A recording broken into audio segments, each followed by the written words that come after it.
Michael, rebonjour. Tu as participé récemment à un beau projet littéraire. C'est un recueil de nouvelles réunissant 16 auteurs de polar au profit d'une cause, la lutte contre les maladies rares. Voilà. Donc ce recueil s'intitule Santé et les auditeurs ont déjà pu entendre sur Radio Plus deux nouvelles issues de ce livre. Le souffle de Fanette, écrite par toi, et puis Le prisonnier, un texte de Stanislas Petrovski, Voilà.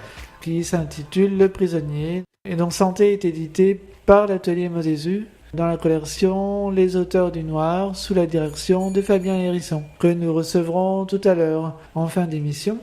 Alors, afin d'évoquer ta contribution au recueil Santé, je voudrais m'arrêter un instant sur le contributeur. Après un an de lecture à Radio Plus, on avait abordé brièvement la dernière fois ton actualité.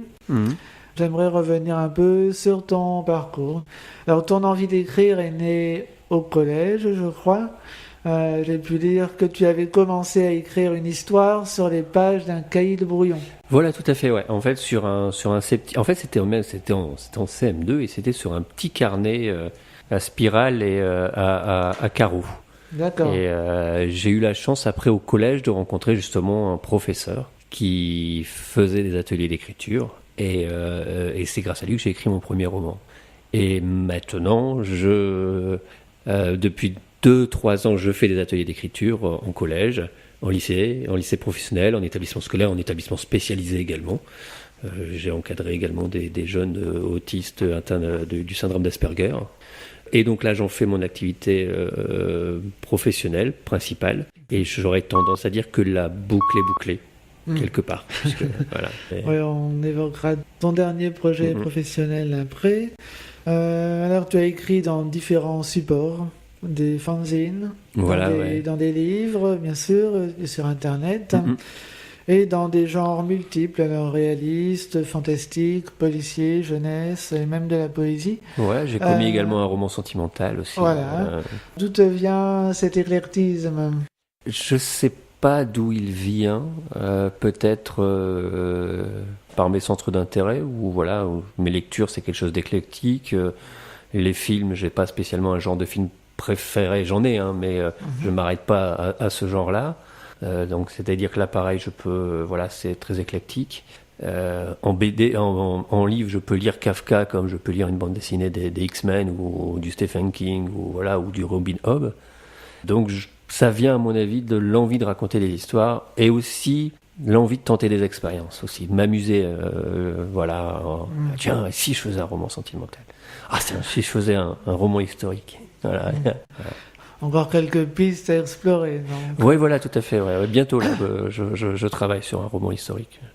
Tu as rejoint en janvier 2011 les éditions du Rifle. Voilà, tout à fait. Ouais. Quelles sont tes fonctions au sein de la maison ? Alors, au niveau du Rifle, je m'occupe du blog, du blog Rifle Noir. Rifle Noir, voilà, spécialisé dans le polar et le roman policier. Voilà, tout à fait. Et j'ai également une activité de diffusion et de distribution des livres auprès des libraires, en fait. Voilà. Et tout récemment, tu as créé ton entreprise, Michael Moslonka, faiseur d'histoire. Voilà. Donc tu proposes des ateliers d'écriture et tu interviens également comme écrivain public. Voilà, tout à fait. Ouais, je prête ma plume, je donne mes mots pour écrire des courriers administratifs, mais aussi des courriers, j'allais dire plus fantaisistes, des lettres d'amour, des cartes de vacances, pourquoi pas, voilà. Il y a parfois au niveau administratif, il y a parfois des choses complexes on rencontre parfois des choses très complexes. Parfois c'est complexe parce qu'on n'a pas les mots, parfois c'est complexe parce que la situation est compliquée et que ça s'arrache les cheveux. On a envie, on n'a pas envie, enfin c'est tellement ennuyeux, embêtant, compliqué qu'on n'a qu'une seule envie, c'est de dire aux gars de l'administration, il y en a marre de vous envoyer 10 fois le même courrier. Voilà, moi je prends un peu de distance et je terminerai en vous remerciant de l'intérêt que vous avez porté, que vous porterez à ma demande. Voilà, il y a aussi ce ressenti que moi je n'aurais pas, ce recul. Moi j'aurais du recul, et donc il y a ça aussi qui peut bien entrer en considération. Et puis après voilà, après il y a des choses qu'on a du mal à sortir de soi, des émotions. On sait mettre des mots, mais après les mettre ensemble, comment on peut faire, comment on peut raconter les choses, comment on peut dire qu'on s'est rencontrés sous un beau soleil d'été. Bon voilà, moi je me propose de le faire, et tout en rajoutant des petites choses, de jolis mots, quoi. Enfin et tout en faisant en sorte que ce qu'il y a sur la feuille corresponde à la personne, et à ce que la personne voulait mettre à l'intérieur, en fait. Enfin voilà, voulait dégager, voulait renvoyer. Ouais, donc il y a un long temps de discussion avec la personne. Oui, voilà, il y a un petit temps d'échange, voilà, où la personne va se prêter au jeu des questions, et ça se fait que c'est quelque chose qui se fait. Là, j'ai pu le tester 2 fois en tant qu'écrivain public sur la place d'Aveluy samedi, et puis hier à Merlimont. Et ce sont des choses qui se font de manière très, très naturelle, en fait. Si on veut faire appel à tes services, donc on peut te contacter sur un numéro de téléphone au 06 77 22 41 15. Voilà, c'est ça, ouais. En sachant qu'il y a aussi tout le côté atelier d'écriture pour les établissements scolaires, les établissements spécialisés, mais aussi les particuliers, puisqu'il y a des gens qui aiment écrire, qui savent pas comment faire, qui n'ont pas encore réussi à franchir le pas, ou alors qui l'ont franchi, mais qui ont besoin, qui aimeraient avoir aussi un regard, ou voilà, aller un peu plus loin, en fait, dans leur écriture. Donc tout ça aussi, je suis là, et c'est pour ça justement que je disais que la boucle était bouclée, parce que c'est ce qui justifie mon costume d'écrivain, en fait. C'est ça, quoi. Et puis il y a aussi une adresse mail, mm.faiseur d'histoire, alors faiseur d'histoire avec un S, 2013@gmail.com. On va s'intéresser maintenant au recueil de nouvelles santé, point d'exclamation. Alors, comment en es-tu venu à prendre part à ce recueil ? C'est Fabien Hérisson qui m'a contacté, en fait. J'étais déjà en contact avec lui par l'intermédiaire de son site Livresque du Noir, où j'avais fait une carte blanche. Fabien Hérisson, donc, qui a créé la collection Les Auteurs du Noir dans la maison d'édition L'Atelier Modésu. Voilà, tout à fait, ouais. Et donc il m'a contacté en me disant, est-ce que moi j'ai ce projet-là, est-ce que ça t'intéresse ? Et donc là, j'ai tout de suite dit oui, banco, quoi. Et donc de là, il a fallu, me suis dit qu'il fallait que maintenant que j'aille, parce que j'avais pas le recueil précédent était sur la différence et sur l'autisme. Oui. Donc si j'aurais participé à ce recueil-là, j'aurais eu tout de suite du matériel, puisque en tant qu'éducateur, je suis intervenu auprès de personnes, d'enfants, d'adolescents et d'adultes atteints d'autisme. Mais là, j'avais pas ce matériel-là, puisque, excepté l'asthme me concernant, au niveau maladie, ça va, quoi. Là, il y avait un côté maladie rare aussi qu'il fallait, que moi je comptais explorer. Et donc, je me suis tourné vers ma correctrice, Marie Laporte, qui est québécoise et qui corrige mes textes, et qui est également infirmière. Et donc, je lui ai dit, bon, est-ce que tu aurais pas, toi, une expérience par rapport à la santé, quelque chose de particulier, qui mériterait d'être défendu, qui pourrait être le thème d'une histoire.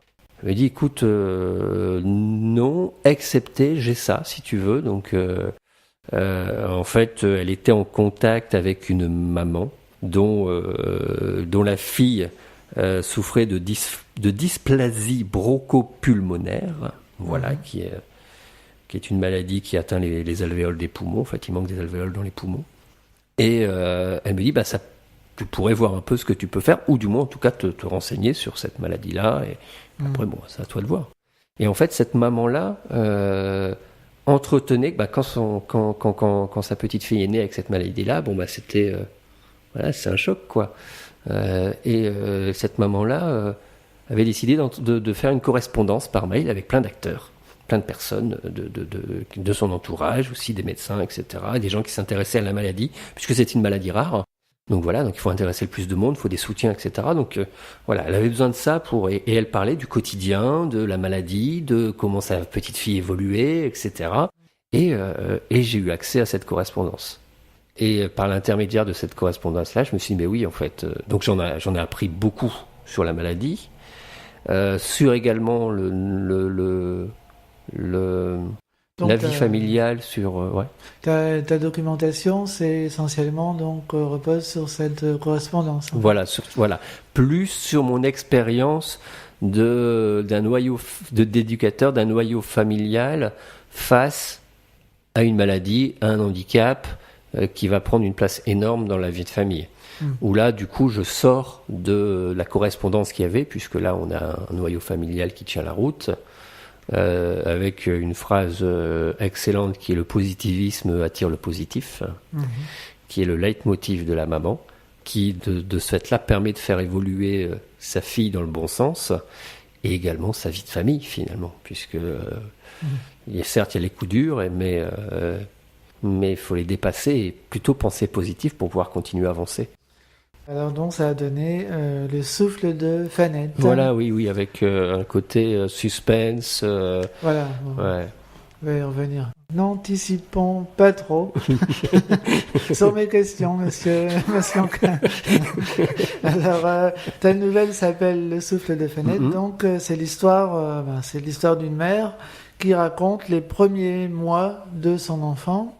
Un bébé souffrant d'une maladie rare, donc tu as dit la dysplasie bronchopulmonaire. Voilà. Comment se manifeste cette maladie? Donc c'est un manque d'alvéoles, c'est voilà, ça? Ouais, chez les prématurés, chez les nourrissons prématurés, en sachant que la petite fille en question, et donc la petite fille qui est Fanette dans le texte, n'est pas justement prématurée, puisqu'elle est arrivée à terme. Oui, c'est vrai. Donc voilà, ce qui renforce encore plus le côté rare et donc difficile. Oui, alors l'histoire met en scène un couple et le personnel médical autour de l'enfant. Le point de vue est celui de la mère qui relate les événements dans un journal. Voilà. La forme choisie pour la nouvelle s'est imposée à toi, je pense, pour le réalisme du récit et du fait que tu as pris la documentation sur de la correspondance, en fait. Oui, voilà, ouais. Et il y a l'auteur du mythe de Cthulhu qui fonctionne comme ça sur des correspondances. La personne arrive dans une maison et il écrit son journal et au fur et à mesure on voit les choses évoluer, on voit son point de vue évoluer. Et je m'étais dit que ça pouvait être pas mal de fonctionner comme ça, en fait. Ça, en plus j'avais le vrai matériel et une correspondance qui a été adressée à un large panel de personnes. Là, on a un journal intime qui est en fait adressé à la maman, à Fanette, sa fille, pour justement, quand elle soit plus grande, elle puisse voir, toutes les étapes et ne pas baisser les bras. Parce que voilà, il y avait des moments durs, mais il y avait également des bons moments, etc. Donc qu'elle puisse savoir s'approprier son histoire et en faire une force. Et je me disais que voilà, il y avait un élément de suspense qui était essentiel, fort de ce côté-là, en fait. Qui pouvait rendre une bonne ambiance. Alors, tu rends bien à travers ta nouvelle des conséquences de la maladie de l'enfant, effet sur les sentiments qu'éprouvent les parents, répercussions sur le couple, surinvestissement de la mère envers le bébé, et une angoisse aussi de la mère allant jusqu'à la folie. Oui, voilà, ouais. Mais il y a, on a parfois, alors c'est pas toujours le cas, mais certains noyaux familiaux, le père, la mère, souffrent beaucoup de cette maladie, du handicap de leur enfant ou de la maladie de leur enfant, et ça va jouer sur leur relation ou sur la relation de la vie de famille, si jamais il y a des autres enfants à côté. La petite sœur ou la grande sœur va devoir s'occuper du gamin parfois, parce que c'est compliqué. Si jamais qu'elle déconne, que son petit frère se sauve avec le vélo et qu'il est récupéré sur la bande d'urgence par la police, parce qu'il voulait absolument un DVD à Cora, dur pour l'enfant. Mais en même temps, les parents n'avaient pas d'autre moyen de le laisser à leur ado de 16 ans parce qu'il y a la vie professionnelle, parce qu'il y a d'autres choses à côté, voilà.